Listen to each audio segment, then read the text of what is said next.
Selamat datang saudara-saudari. Kita mau bermula dengan berita baik yang disampaikan oleh Lukas. Okey, babak pertama, pendahuluannya. Tuan Theophilus yang terhormat, banyak orang telah berusaha membuat laporan tentang peristiwa yang berlaku di kalangan kami. Mereka menulis sesuai dengan apa yang diceritakan kepada kami oleh mereka yang menyaksikan peristiwa itu dari permulaan dan kemudian mengisytiharkan berita itu. Tetapi sekarang, Tuan Theophilus yang terhormat, saya sendiri telah menyelidik semua peristiwa itu dari permulaannya. Maka ada baiknya saya juga menulis satu laporan yang teratur untuk Tuan. Saya berbuat demikian supaya Tuan dapat tahu dengan selengkapnya bahawa apa yang telah diajarkan kepada Tuan memang benar.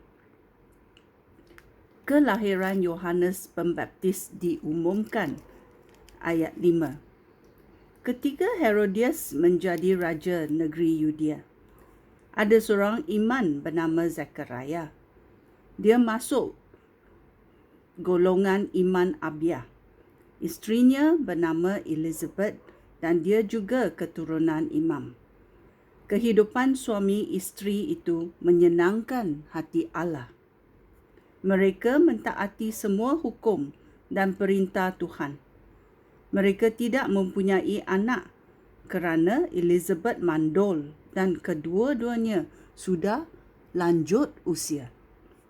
Pada suatu hari, Zakaria dan rakan-rakan segolongannya mendapat giliran untuk bertugas di rumah Tuhan. Seperti biasa, para imam membuang undi dan Zakaria terpilih untuk masuk ke dalam rumah Tuhan untuk membakar kemayan di atas mezbah. Sementara upacara pembakaran kemayan berlangsung, orang ramai berdoa di luar. Pada waktu itu, malaikat Tuhan menampakkan diri kepada Zakaria. Malaikat itu berdiri di sebelah kanan mezbah tempat membakar kemayan. Ketika Zakaria nampak malaikat itu, dia cemas dan takut. Tetapi malaikat itu berkata kepadanya, "Janganlah takut, Zakaria. Allah sudah mendengar doamu. Isteri kamu, Elizabeth, akan melahirkan seorang anak lelaki. Hendaklah engkau menamakan dia Yohanes.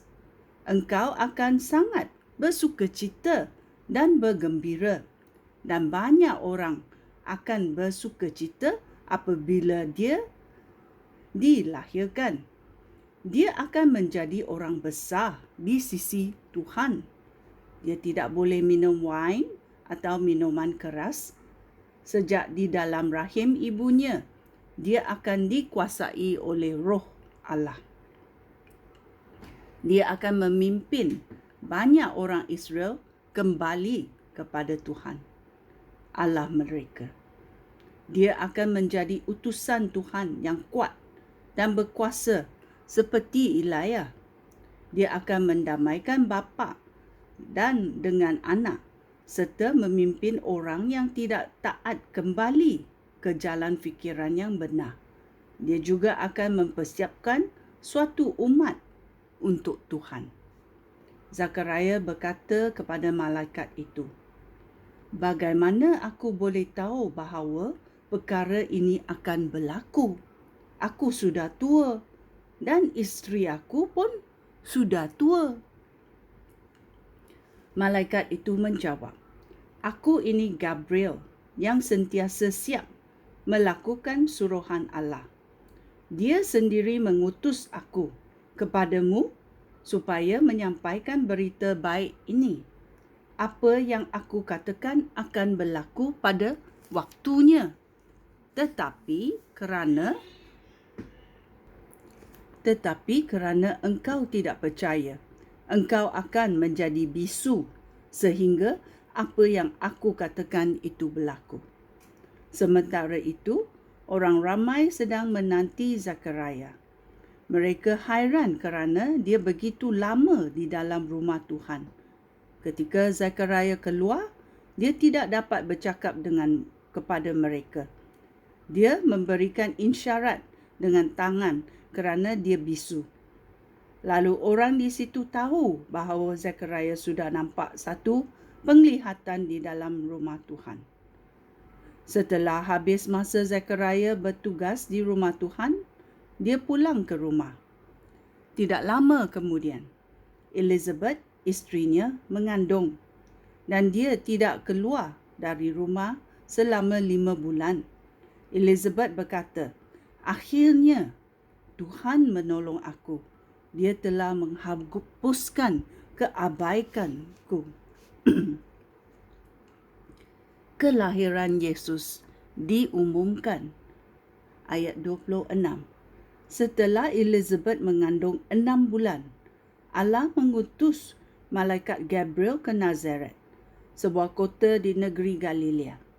Gabriel membawa berita untuk seorang gadis bernama Maria.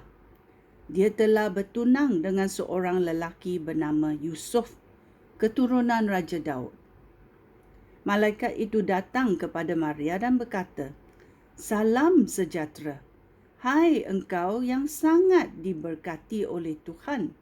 Tuhan menyertai engkau." Maria gelisah mendengar kata-kata malaikat itu dan dia tertanya-tanya tentang makna salam itu. Malaikat itu berkata kepadanya, "Janganlah takut Maria, kerana Allah berkenan kepada engkau. Engkau akan mengandung lalu melahirkan seorang anak lelaki. Hendaklah engkau menamakan dia Yesus. Dia akan menjadi agung dan akan disebut Anak Allah yang Maha Tinggi. Tuhan Allah akan menjadikan dia raja seperti Daud, nenek moyangnya. Dia akan memerintah sebagai raja keturunan Yakub untuk selama-lamanya. Kerajaannya tidak akan berakhir." Maria berkata kepada malaikat itu, "Aku masih dara. Bagaimanakah perkara ini boleh berlaku?" Malaikat itu menjawab, "Roh Allah akan datang kepadamu dan kuasa Allah akan menaungi engkau. Itulah sebabnya anak yang akan lahir itu disebut suci, Anak Allah. Ketahuilah, sanakmu Elizabeth yang dikatakan mandul sudah mengandung 6 bulan, walaupun umurnya sudah lanjut. Bagi Allah, tiada perkara yang mustahil." Maria berkata, "Aku hamba Tuhan. Biarlah berlaku kepada aku seperti yang engkau katakan." Lalu malaikat itu meninggalkan Maria. Maria melawat Elizabeth. Ayat 39. Tidak lama kemudian, Maria segera berangkat ke sebuah kota di Yudea, di kawasan pegunungan. Dia pergi ke rumah Zakaria lalu memberikan salam kepada Elizabeth. Ketika Elizabeth mendengar salam Maria, anak dalam kandungannya bergerak. Elizabeth dikuasai oleh Roh Allah. Lalu dia berseru, "Berbahagialah kamu antara semua wanita. Berbahagialah anak yang akan kamu lahirkan itu. Mengapakah penghormatan yang sebesar ini diberikan kepada aku, sehingga ibu Tuhan aku datang melawat aku? Sebaik sahaja aku mendengar salammu, anak dalam kandungan aku bergerak kerana bersukacita. Alangkah bahagianya kamu kerana percaya bahawa apa yang dikatakan oleh Tuhan kepadamu akan berlaku." Ucapan syukur Maria.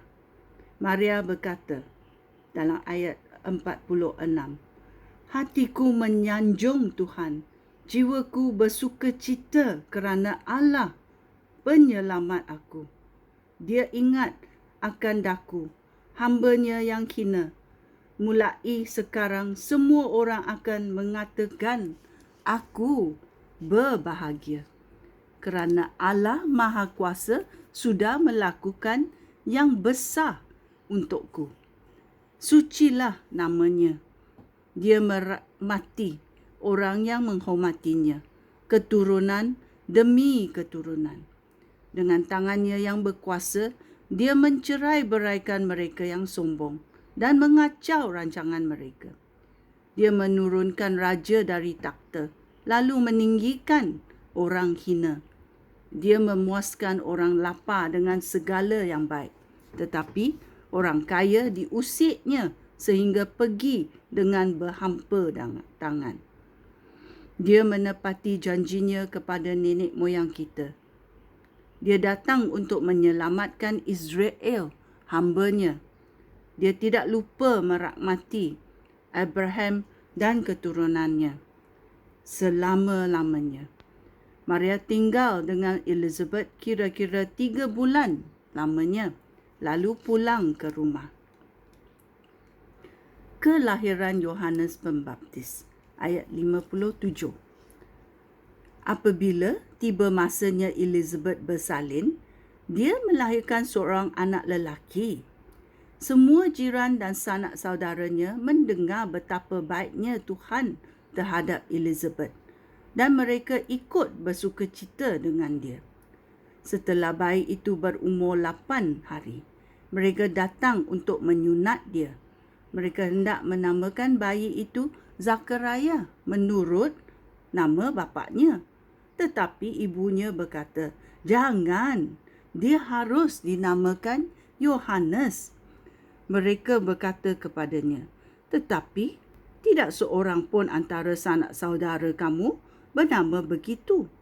Lalu dengan isyarat, mereka bertanya kepada bapa bayi itu nama yang hendak diberikan kepada anaknya. Zakaria meminta sebuah papan tulis, lalu menulis, namanya Yohanes. Mereka semua hairan. Pada masa itu juga Zakaria dapat bercakap semula, lalu mula memuji-muji Allah. Semua jirannya ketakutan dan berita ini tersebar ke seluruh penggunungan Yudea. Semua orang yang mendengar perkara itu berkata dalam hati, anak ini tentu akan menjadi orang besar. Mereka berkata demikian kerana nyata sekali kuasa Tuhan menyertainya. Nubuat Zakaria, ayat 67. Zakaria bapa Yohanes dikuasai oleh Roh Allah, lalu menyampaikan berita daripada Allah. Dia berkata, marilah kita memuji Tuhan, Allah bangsa Israel. Dia sudah datang untuk menyelamatkan umat-Nya dan membebaskan mereka. Dia mengunai kita penyelamat yang berkuasa, seorang keturunan Daud, hamba-Nya. Dahulu kala, melalui nabi-nabi yang dipilihnya, Tuhan telah berjanji akan menyelamatkan kita daripada musuh dan daripada kuasa orang yang membenci kita. Dia berjanji akan merahmati nenek moyang kita serta ingat akan janjinya yang suci itu. Dia bersumpah kepada nenek moyang kita Abraham dan berjanji akan menyelamatkan kita daripada musuh serta membolehkan kita mengabdikan diri kepadanya tanpa takut, supaya kita menjadi suci dan menyenangkan hatinya sepanjang hidup kita. Engkau, hai anakku, akan disebut Nabi Allah yang Maha Tinggi. Engkau diutus terlebih dahulu daripada Tuhan supaya merintis jalan untuknya, supaya memberitahu umat-Nya bahawa mereka akan diselamatkan apabila Allah mengampunkan dosa mereka. Allah kita pengasih dan penyayang. Bagi menyelamatkan kita, dia akan datang bagaikan fajar terang yang menyinari semua orang yang hidup dalam kegelapan dan di bawah bayang maut. Dia akan memimpin kita ke jalan yang menuju kedamaian. Anak Zekaria membesar dan semakin kuat kerohaniannya. Dia tinggal di padang gurun sehingga tiba masanya dia menampilkan diri kepada umat Israel. Ini adalah babak pertama dalam Lukas. Sekian, terima kasih. Shalom.